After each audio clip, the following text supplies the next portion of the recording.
오늘 어버이날인데 어버이의 수고와 또 섬김, 또 은혜를 생각합니다. 반드시 큰 것을 어버이가 날마다 줘서가 아니라 말 한마디, 행동 하나하나에 어버이의 사랑이 담겨 있고 그 사랑을 받아서 누구든지 성장하고 오늘 여기에 이르렀다는 것을 고백하지 않을 수 없습니다.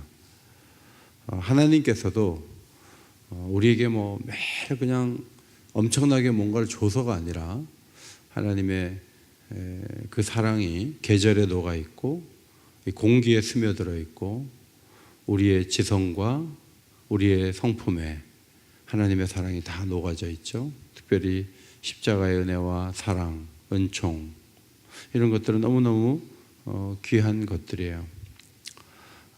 포도원을 만들려면 이제 땅을 개간을 하고 울타리를 치고 거름을 주고 나무를 심어서 포도원을 만드는데 하나님은 이스라엘과 유다 백성을 향한 그 사랑이 포도원을 만든 것과 같다, 그렇게 말씀을 하셨어요.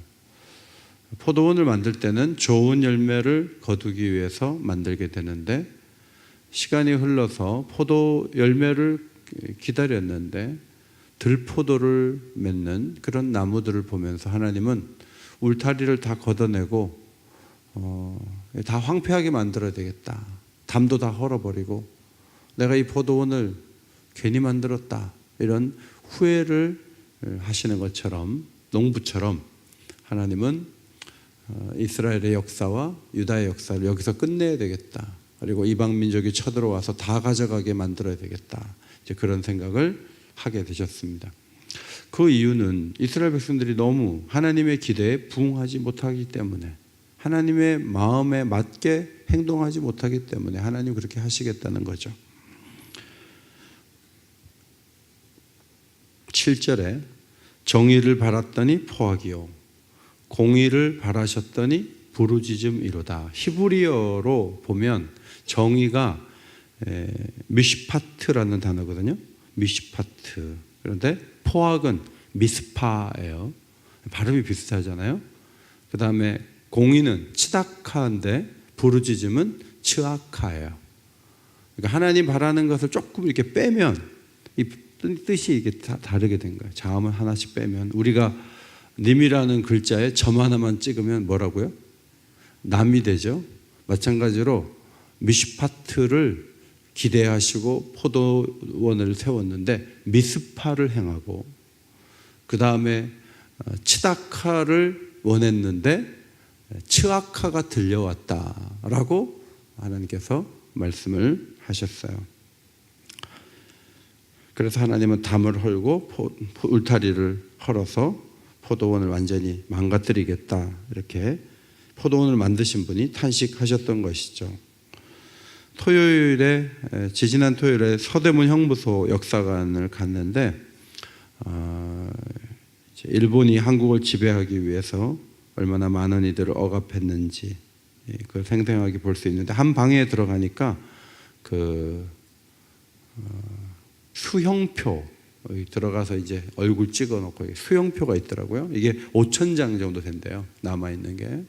제가 오른쪽에서 이렇게 쭉 봤는데 거기 보니까 옥사라고 찍혀있는 도장이 굉장히 많아요.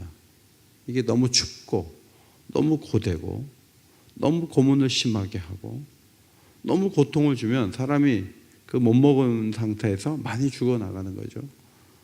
그래서 서대문 형무소에서 정말 많이 죽었는데 그 사람들이 막 잡범들이 아니라 상당수가 독립운동을 하는 사람들, 또 조선어학회 사건 통해서 우리말 쓰겠다고 하는 사람들 잡아다가 막 엄청나게 고문했던 이유는 일본이라는 대제국을 유지하기 위해서 저항하는 세력을 다 때려잡겠다, 이런 생각을 가지고 너무 심하게 고문하고 너무 인격을 모독하고 아침에 6시 막 기상시켜 갖고요, 그 쉬는 시간 15분 주고 계속 일 시키면서 군수품 만들고, 그렇게 사람들이 막 죽어나가도 눈 하나 까딱하지 않죠.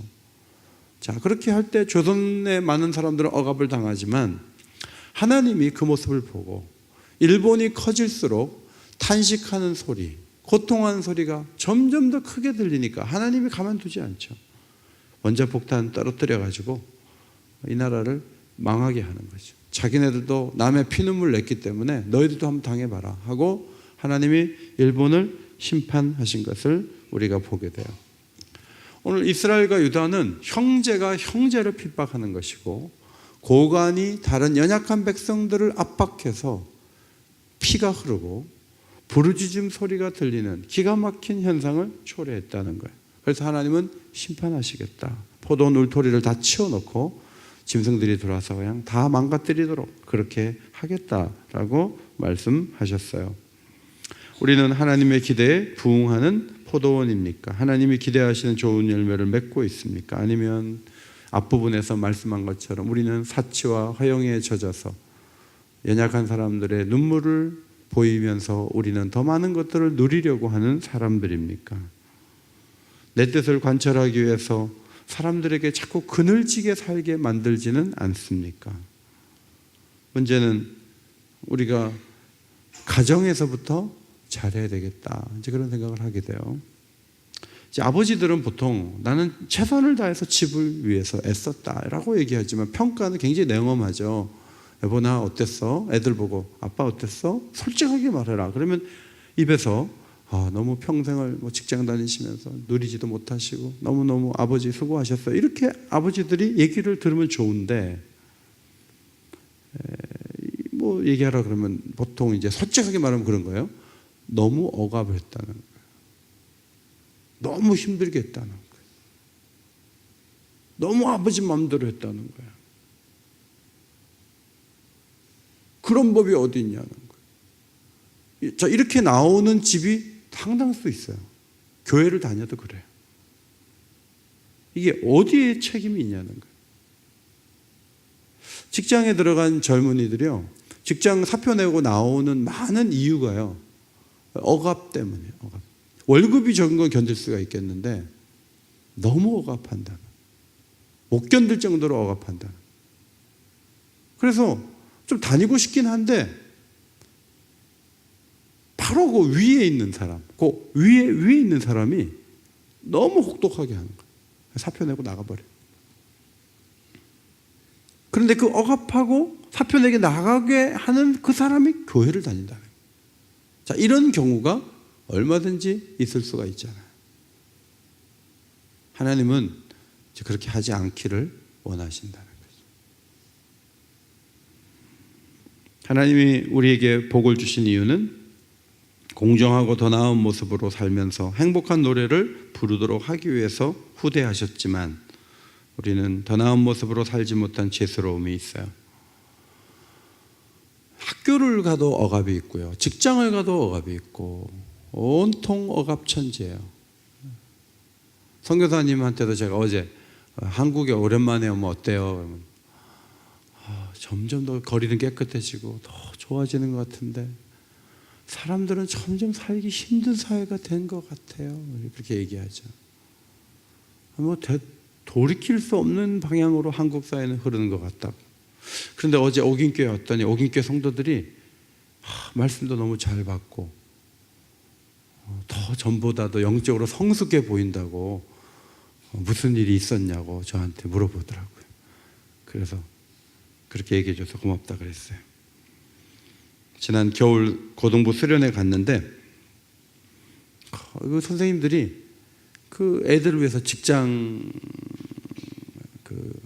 월차 내가지고 며칠을 그렇게 애들하고 확 지내려고 애쓰고 거기 몇몇 장애인들이 왔는데 장애 아들을 또 서로 이렇게 챙겨주고 또 어떤 장로님은 애들 먹을 걸 또 뭐 하나름 사갖고 오시고 막 서로가 서로를 위하는 그 3일 동안의 그 축제 이렇게 보면서 교회의 어떤 따뜻함, 사랑 이런 것들을 느끼고 하나님이 흐뭇하게 여기시겠다 그런 생각을 해보았습니다. 하나님은 우리 자녀들이 인류로 걷는가, 실력 있게 많은가, 실패 없이 얼마나 세계적인 길을 걸어갔는가 그런 모습은 사실 별로 관심이 없어요. 하나님은 정의롭고 의롭게 하나님 뜻을 바라보면서 마음의 긍휼과 사랑을 가지고 살아왔는가 하는 그런 것들을 보시죠. 여러분 가운데 누가 기도 다 하는데 여기 와서 꽃을 막 다 따고 그러면 되겠어요? 그래 조용히 여러분 다 기도하고 돌아갈 때 어떤 집사님이 여기 물 주시거든요. 물을 줘서 가꾸는 거예요. 하나하나. 오래 가잖아요. 근데 행동을 하라 그러면 막 따고 파괴적으로 막 크레용 갖고 와서 기둥에다 막 그리고 뭐 그렇게 살면 되겠어요? 하나님은 그런 모습으로 살아가는 이스라엘 사회에 대해서, 유다 사회에 대해서 강력하게 경고를 하셨던 것이죠. 따라합시다. 사랑하고 희생하고 용서하고 양보하는 사람이 됩시다. 천국은 어린아이 같은 사람들이 가는 곳이에요. 천국은 저 아이들 같은 마음을 갖고 저 아이들처럼 순수하고 저 아이들처럼 성장하고 그런 사람이 가는 곳이다. 막 대제사장들처럼 머리 쓰고 누구를 쳐야 되는데 막 머리 굴리고 그게 아니라는 거예요. 두 번째 8절에 보면 탐욕을 지적하시죠. 가옥에 가옥을, 전토에 전토를 더하려는 마음을 가진 자가 화가 있다. 과거에도 부동산 투기가 있었어요. 그래서 자문로 뭐 예를 들어 69, 71 그런데 그 가운데 70호까지 사서 빈틈없이 집을 사가는 거예요. 그래서 거기서 부를 획득하고 온 세상의 집을 자기가 다 사모을 사람처럼 부동산 투기를 하는, 집도 사고 밭도 사고, 그리고 그 위에 앉아가지고 내가 하나님이라는 생각을 갖고 살려고 하는 그 시대의 사람들이 있었던 것이죠. 너무 많은 집과 너무 많은 토지를 매입해서 홀로 세상에 거주하려는 사람처럼 움직이니까 하나님이 그런 모습의 포도원을 원한 게 아니라는 거예요. 그 젊은 영국인 부부가 사는 가정에 가본 적이 있는데 남편 되는 분의 취미가 뭐냐면 운동화 모으기예요. 그래서 안 신은 운동화가 한 열 몇 켤레 있더라고요. 그거를 작은 방, 자기 방에다 이렇게 딱 전시를 해놨어요. 그래서 제가 보면서 좀 이상한 거 아니야? 이랬어요. 운동화를 모으지? 근데 또 지나가 보면 소박하지 않아요? 운동화 뭐 2만 원, 3만 원, 물론 다 합하면 몇십만 원 되겠지만 또 희귀한 운동화도 이렇게 모으는 거예요. 어떤 사람은 돌을 모으고 어떤 사람은 카메라 렌즈 같은 거를 막 사서 모아요. 근데 8절 말씀은 그 정도의 취미 생활이 아니라 집과 토지를 사 모으는 거예요. 엄청난 돈을 투자해서. 여러분 구약 시대로 돌아가면 땅은요 하나님 거예요. 그거를 자기가 부를 획득하는 수단으로 갖는 것을 금하고 있어요. 그래서 여러분 교회에서 사랑방하고 2부 순서 때 난 집이 5채인데 지난달에 오른 금액만 4억이야 이러면 안 돼요. 그럼 그거는 성경적 관점에서 나는 악인이라는 얘기밖에 안 돼요. 혹시 집이 몇 채 있더라도 교회에서는 조용히 하시기 바랍니다. 교회에서는 조용히 하세요. 막 내가 집이 몇 채인데 이러지 마세요. 교회는 막 집을 사 모으거나 땅을 사가지고 부를 획득하는 것을 하나님이 금하신다는 것을 인정하는 공동체예요. 지금도 뭐 그 보금자리 주택 20평도 안 되는데 분양가가 6억이라는 거예요. 신혼부부에서 집 지어놨는데 온통 달려들어가지고 막 엄청나게 비싸요. 6억짜리 집을 어떻게 사요? 신혼부부가. 땅값도 오르고 뭐 이러니까 내 집 마련하는 것 자체가 수요가 너무 많다 보니까 이게 어려운 거예요.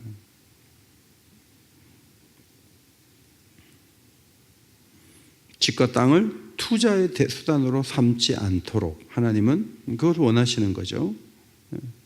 그 다음에 11절 12절은 연애에 온 마음이 가 있고 하나님 행하신 일에 대해서 관심이 없는 거. 이 관심이 어디 있느냐 하는 거예요. 그냥 친구들 만나 술 마시고 즐기고 한턱 내고, 내일은 저쪽 친구 만나고, 모레는 동창회 가고, 그 다음엔 또 가족 모임 있고, 계속 돌아다니면서 그냥 즐기는 거예요.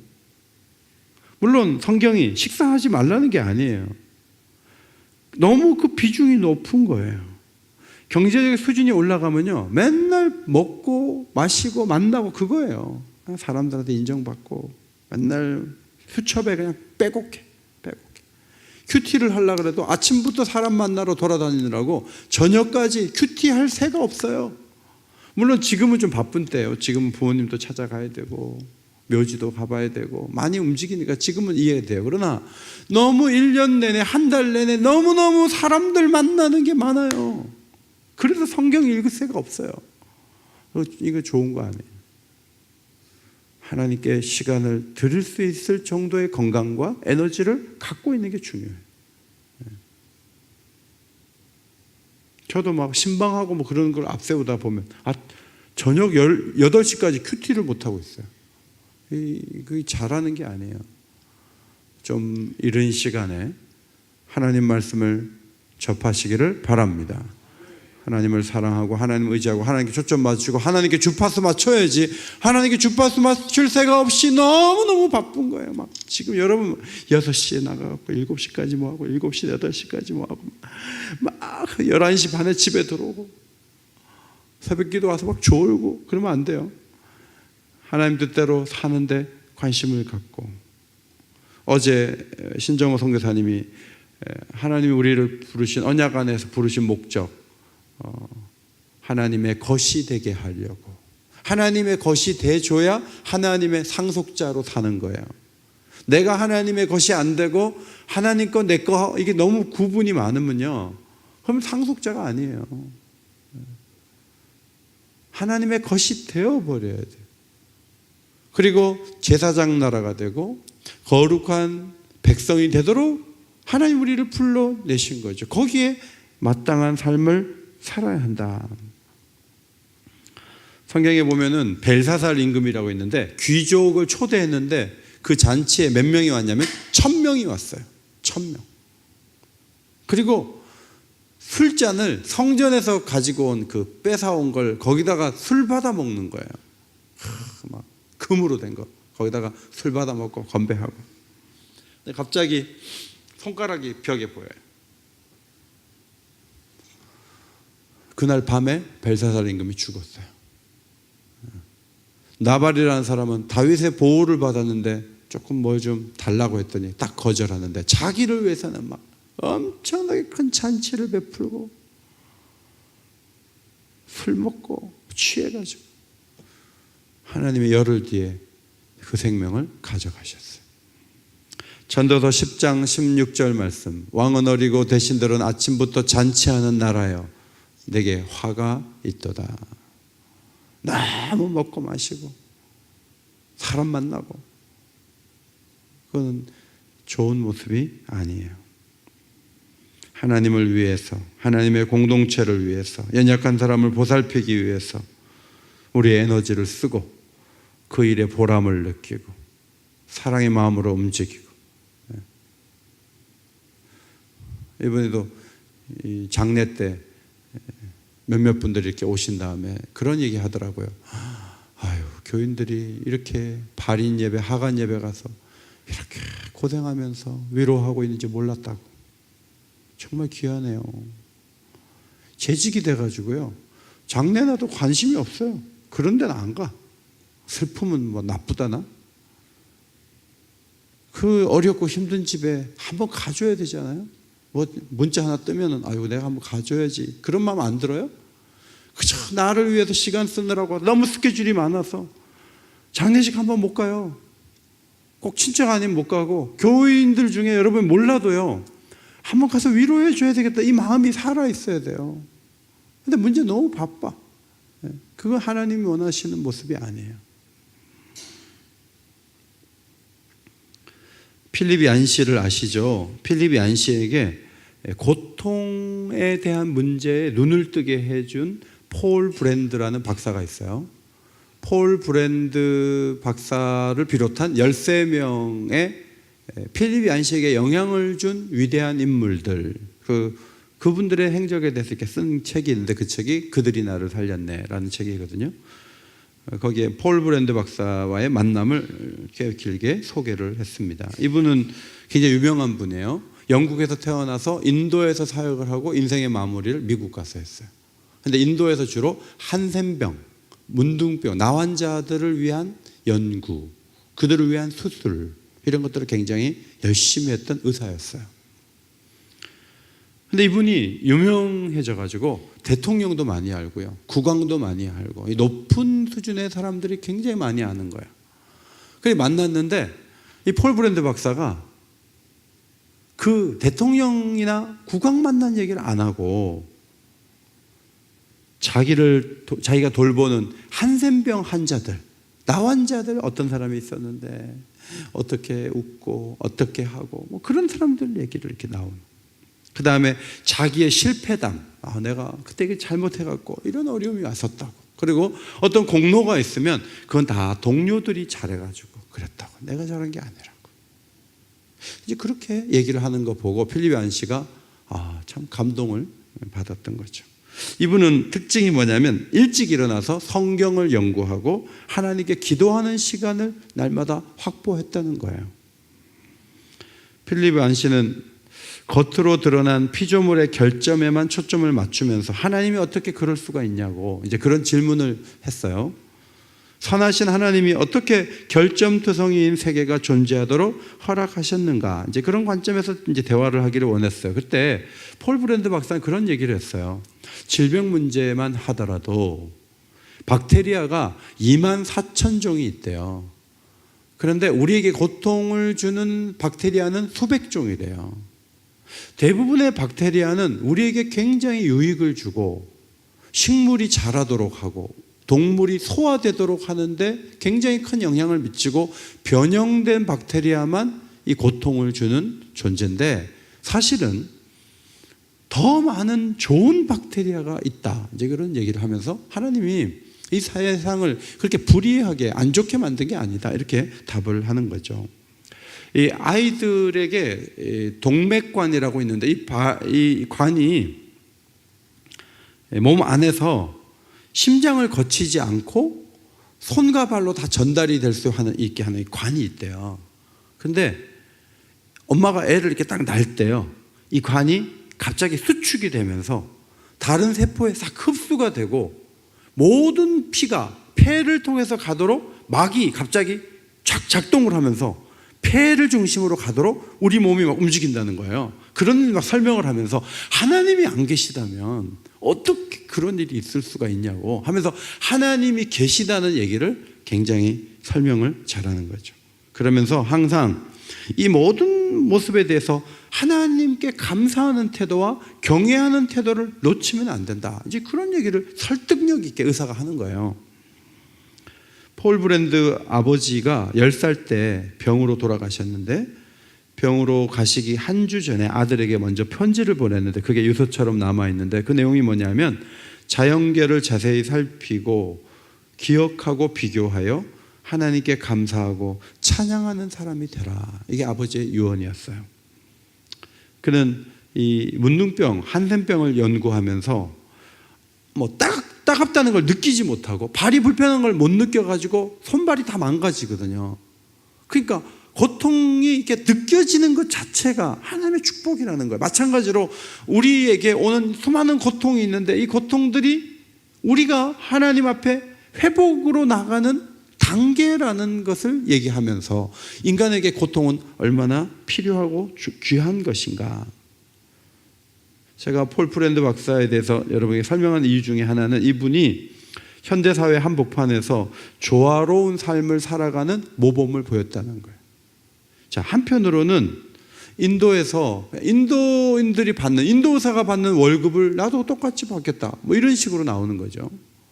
내가 의사니까 내가 훨씬 많이 받아야 된다, 이렇게 하지 않고 비슷한 급여를 받으려고 막 애쓰면서도 집에서는 집에서 만든 빵, 화학 비료에서 쓰지 않는 밭에서 나온 채소들을 가지고 소박한 상을 차리고 한 번도 유행이 지나갔던 이유로 옷을 함부로 버리지 않고 근검하고 절약해요. 그런데 한편으로는 1980년대 막 이 PC, 퍼스널 컴퓨터가 나왔거든요. 이 컴퓨터를 제일 먼저 구입을 해가지고 전자현미경과 열화상, 제트기 같은 도구들을 활용해서 실험하고 뭔가 최첨단을 가지고 한센병 환자를 고치려고 하는데 거기다가는 돈을 과감하게 투자하면서 자기가 입는 옷 하나는 유행이 지났다고 해서 버리지 않는 그런 철저함, 이런 것이 굉장히 균형이 있었대요.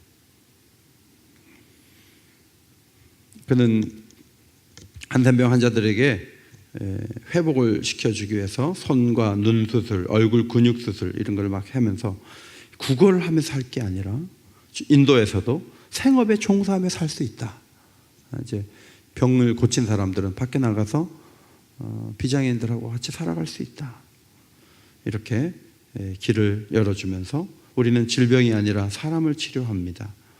그것이 바로 재활의 진정한 의미입니다.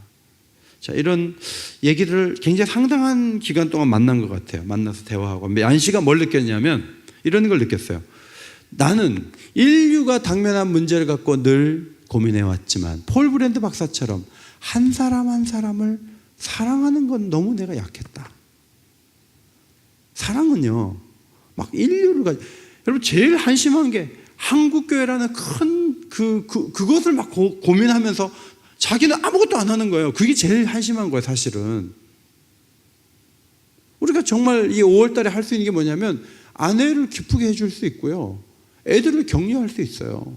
부모님 찾아가서 사랑해 줄 수 있어요. 저도 월요일 날 어머니 찾아가서 이제 손주 며느리도 보셨는데 같이 데리고 가가지고, 물론 손주 며느리는 힘들었겠지만 가가지고 이렇게 식사를 했는데 다음날 아침에 문자 왔어요. 어제 너무 저녁 잘 먹어가지고, 어제 점심 너무 잘 먹어서 너무 든든하고 하루가 너무 기쁘고 너무 좋다. 아침에 문자 왔어요. 그 대단한 거 사드린 거 아닌데 작은 선물. 손주들을 어제 월요일 날 돈 지네들이 알아서 걷어가지고 할머니한테 봉투 이렇게 주더라고요. 할머니가 처음 온 이 손주 며느리한테 돈 주려고 얼마인지 모르겠어요. 봉투에 딱 담아가지고 우리 장남하고 손주 며느리 딱 봉투 주시더라고요. 애들이 준 거는 보다 금액이 더 큰 거 커 보이던데 얼마인지 모르겠어요. 셋째는 안 주더라고요. 셋째는 할머니한테 못 받았어요. 결혼을 안 했기 때문에 안 주더라고요. 그 차별을 하는 거예요. 그래서 제가 셋째도 주라고 했더니 할머니가 안 준다고 그래요. 그래갖고 셋째는 못 받았어요. 근데 이제 찾아가서 대단한 일을 하는 건 아닌데 말하고 대화하고 밥 먹고 그거 할 수 있잖아요. 왜 못해요? 맨날 인류 걱정하고 한국교회 걱정하지 말고 우리가 할 수 있는 일을 하고 또 억압하지 말고 우리가 사랑할 수 있는 사람들 사랑하고. 어제도 우리 신정호 선교사님하고 우리 교육자들하고 같이 청국장 먹었어요.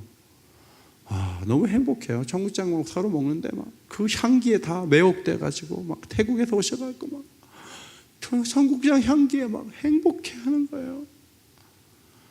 여러분, 선교사님 좀 대접 좀 하세요. 청국장 하면 돼요. 7,000원이에요. 8,000원.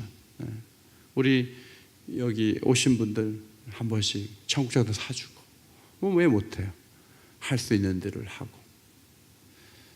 그렇게 걸어감으로 하나님을 기쁘시게 하기를 원하고요. 탐욕을 이겨내야 되겠다. 관심을 하나님 원하시는 것에 더 집중해야 되겠다. 그리고 하나님의 기대에 부응해야 되겠다. 하나님 원하는 공의와 정의를 이루어야 되겠다. 가까운 데 있는 사람, 피눈물 내는 사람은 좋은 사람이 아니에요. 따뜻하게 해주고 좋은 추억을 만들고 하나님의 은혜 가운데 걸어가는 믿음의 백성들 다 되시기를 주의 이름으로 축원합니다.